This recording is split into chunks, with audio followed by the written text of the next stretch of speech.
Assalamualaikum warahmatullahi wabarakatuh. Baiklah anak-anak kalian, hari ini kita akan membahas yaitu tentang isi kandungan surah Al-Kafirun. Hari Rabu yang lalu kita sudah mempelajari surah Al-Kafirun ya. Nah, sekarang yang pertemuan kedua ini kita akan membahas yaitu isi kandungan surah Al-Kafirun. Itu boleh silakan buka di halaman 4, halaman 3 dan 4 ya. Jadi isi kandungan surah Al-Kafirun. Yang anak-anak, bagi anak-anak yang mempunyai kitab ya silakan buka halaman 3 dan 4. Sebagaimana kita ketahui atau anak-anak ketahui bahwa hari Rabu yang lalu kita sudah tahu bahwa asbabun nuzul daripada surah Al-Kafirun ya. Apa asbabun nuzulnya adalah kafir Quraisy mengajak damai kepada Nabi kita Nabi Muhammad Sallallahu Alaihi Wasallam. Bagaimana mengajak damai kepada Nabi Muhammad? Kafir Quraisy berkata, seandainya engkau tidak keberatan mengikuti kami atau menyembah berhala selama 1 tahun, maka kami akan mengikuti agamamu selama 1 tahun pula. Nah, ini surah Al-Kafirun turun ya, atau diturunkan oleh Allah Subhanahu wa taala, bahwasanya Rasulullah SAW menjawab dalam surah Al-Kafirun itu, saya tidak akan menyembah apa yang kamu sembah.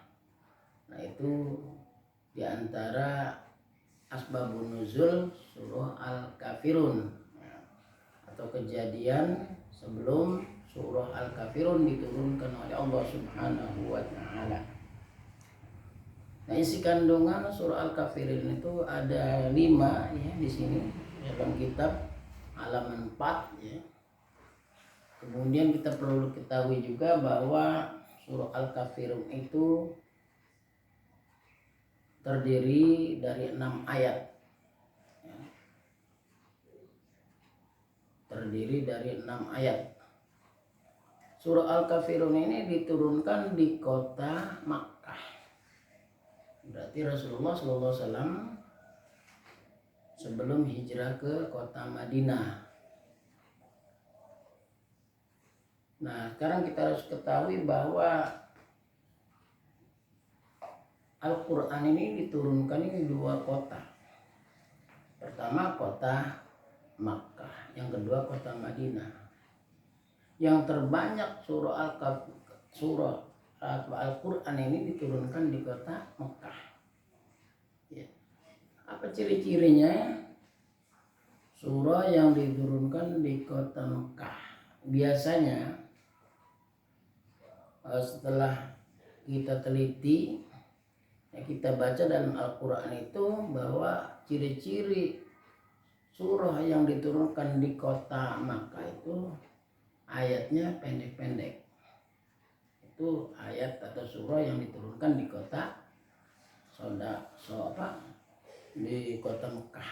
Sedangkan Al-Quran atau ayat-ayat diturunkan di kota Madinah itu ayatnya panjang-panjang ya. Kemudian ciri-ciri berikutnya atau ciri yang kedua yaitu kalau diturunkan di kota Mekah itu ayatnya biasanya yang berbunyi ya ayyuhalladzina kafaru ya ayyuhalladzina kafaru min ahlil kitab dan selain dan seterusnya. Ada lagi yang lain. Tapi kalau surah yang diturunkan di kota Madinah itu biasanya kalimatnya atau ayatnya berbunyi ya ayyuhalladzina amanu ya ayyuhalladzina amanu dan seterusnya. Itu surah yang diturunkan di kota Madinah ya. Apa artinya? Ya ayyuhalladzina amanu, wahai orang-orang yang beriman. Berarti kalau orang yang sudah surah yang diturunkan di kota Madinah berarti orang-orang yang sudah beriman. Nah, sedangkan ayat-ayat yang diturunkan di kota Makkah itu ada yang sudah beriman dan ada yang belum beriman. Itu ya ciri-ciri bahwa ayat Al-Quran yang diturunkan di kota Madinah dan di kota Makkah. Nah kemudian selanjutnya anak-anak sekalian, setelah kita mengetahui turunnya surah Al-Quran, nah surah Al-Kafirun ini diturunkan setelah surah Al-Ma'un. Nah surah yang diturunkan ini tidak berurutan. Kadang-kadang surah yang pertama diturunkan tapi redaksi penempatan surahnya tidak dari yang pertama ya, mungkin di tengah-tengah atau terakhir surah. Nah contoh surah yang pertama diturunkan oleh Allah Subhanahu wa taala surah Al-Alaq ayat 1 sampai 5. Itu posisi surahnya ya itu juz 30 ya, juz 30 kan sudah hampir 114 surah hampir gitu kan. Nah itu tidak mesti bahwa ayat itu turun dari Allah itu ayat pertama yang diturun pertama di awal surah, tidak ya.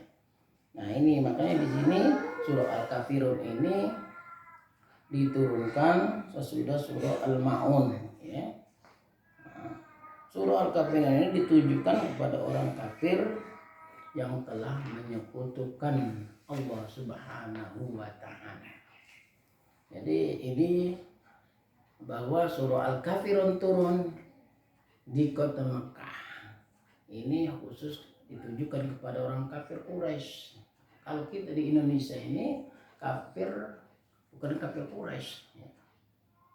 Seperti Cina, Kristen, Protestan, Hindu, Buddha itu bukan kafir Quraisy itu ya. Ada yang mengatakan kafir zimmi. Artinya kafir zimmi dan yang lain-lain itu ada harapan masuk Islam. Ada harapan masuk Islam dan banyak sudah buktinya orang-orang Kristen, orang Cina, kafir kalau di Indonesia banyak yang sudah masuk Islam ribuan. Sedangkan kafir Quraisy tidak akan dia masuk Islam. Ya. Tidak akan masuk Islam selama-lamanya.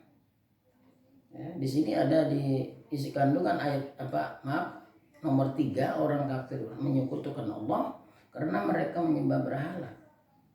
Mereka tidak menyembah Allah dan tidak mau menyembahnya untuk selama-lamanya. Itu kafir Quraisy. Nah, kemudian anak-anak sekalian, setelah kita mengetahui di antara isi kandungan surah Al-Kafirun, juga perlu kita ketahui ya bahwa Allah Subhanahu wa taala itu disembah oleh Nabi Muhammad. Maka di dalam isi kandungan surah Al-Kafirun tersebut bahwa Nabi Muhammad menyembah Allah Subhanahu wa taala dan orang-orang mukmin. Tidak seperti Tuhan disembah oleh orang-orang kafir ya. Nabi Muhammad SAW dan orang-orang mukmin hanya menyembah Allah Subhanahu wa taala. Itu ayat nomor 1. Kemudian nomor 2, Nabi Muhammad tidak menyembah berhala yang disembah orang-orang kafir. Tidak akan menyembah Nabi Muhammad pada sesembahan orang-orang kafir dan tidak akan menyembahnya untuk selama-lamanya. Itu orang kafir ya. Orang-orang kafir menyekutukan Allah Subhanahu wa taala karena mereka menyembah berhala. Mereka tidak menyembah Allah Subhanahu wa taala dan tidak mau menyembahnya untuk selama-lamanya. Kemudian selanjutnya, tidak ada toleransi dalam hal beribadah kepada Allah Subhanahu wa taala. Kita harus tegas terhadap orang-orang yang mencoba mempengaruhi keimanan kita dengan berbagai macam cara. Kemudian selanjutnya, agama orang-orang kafir untuk mereka sendiri dan agama Nabi Muhammad SAW untuk beliau dan orang-orang Islam. Jadi di sini dilarang kita umat Islam bertoleransi soal beribadah kepada Allah Subhanahu wa taala. Tidak boleh gitu. Ya.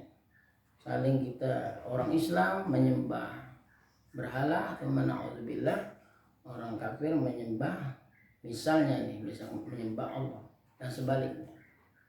Ya, tidak boleh saling menyembah. Ini tidak boleh sama sekali.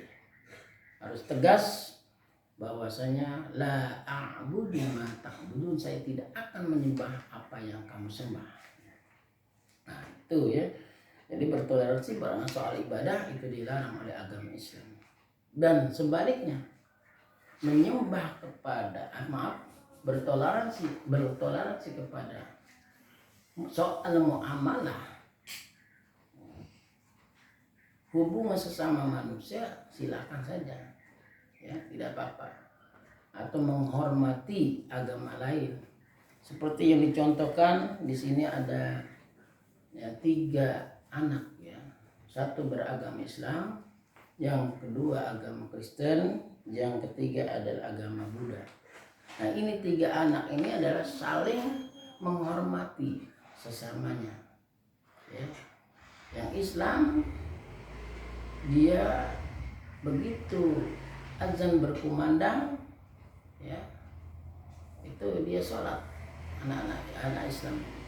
Nah kemudian yang agama lain, yang anak-anak lain tidak, dia menunggu artinya menghormati. Begitu juga sebaliknya, anak Islam ini anak Kristen, anak Buddha, begitu dia sembahyang masing-masing juga anak Islam ini juga menghormati untuk menunggu ya dia sembahyang pada yang disembahnya. Artinya di sini saling menghormati. Lakum dinukum waliyadin, untukmu agamamu dan untukku agamamu. Ya, silakan. Dari segi muamalah kemarin sudah Bapak jelaskan bahwa soal muamalah hubungan sesama manusia ya, seperti bisnis ya, berjualan, berdagang atau bekerja ya silakan, itu tidak kita berteman, bergaul dengan mereka, tidak ada larangan. Artinya kita saling menghormati, menjaga kerukunan agama ya. Nah kemudian anak-anak perlu diketahui juga bahwa hari ini sebagaimana pertemuan pertama, anak-anak mungkin sudah tahu ya bahwa hari ini ada tugas ya, tugas Al-Quran. Itu kalau yang ada kitab silakan dibuka halaman 8 ya. Jadi itu untuk tugasnya adalah pilihan ganda ya, pilihan ganda dari A sampai ya A saja ya, A saja dulu nomor 1 1 sampai nomor 10. Nah ini tugas ya, nanti dikumpul, ditulis dulu di buku latihan ya. Kemarin sudah ada yang bertanya bahwa bukunya harus dipisah, buku tulis dengan buku tugas ya, jangan dicampur ya. Nah ini halaman 8, silakan buka yang lain anak-anak yang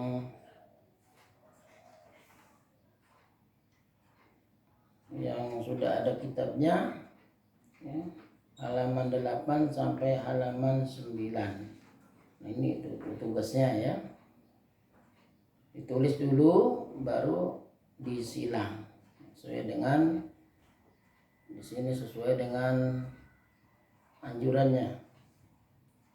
Nah barangkali itu saja yang dapat Bapak sampaikan.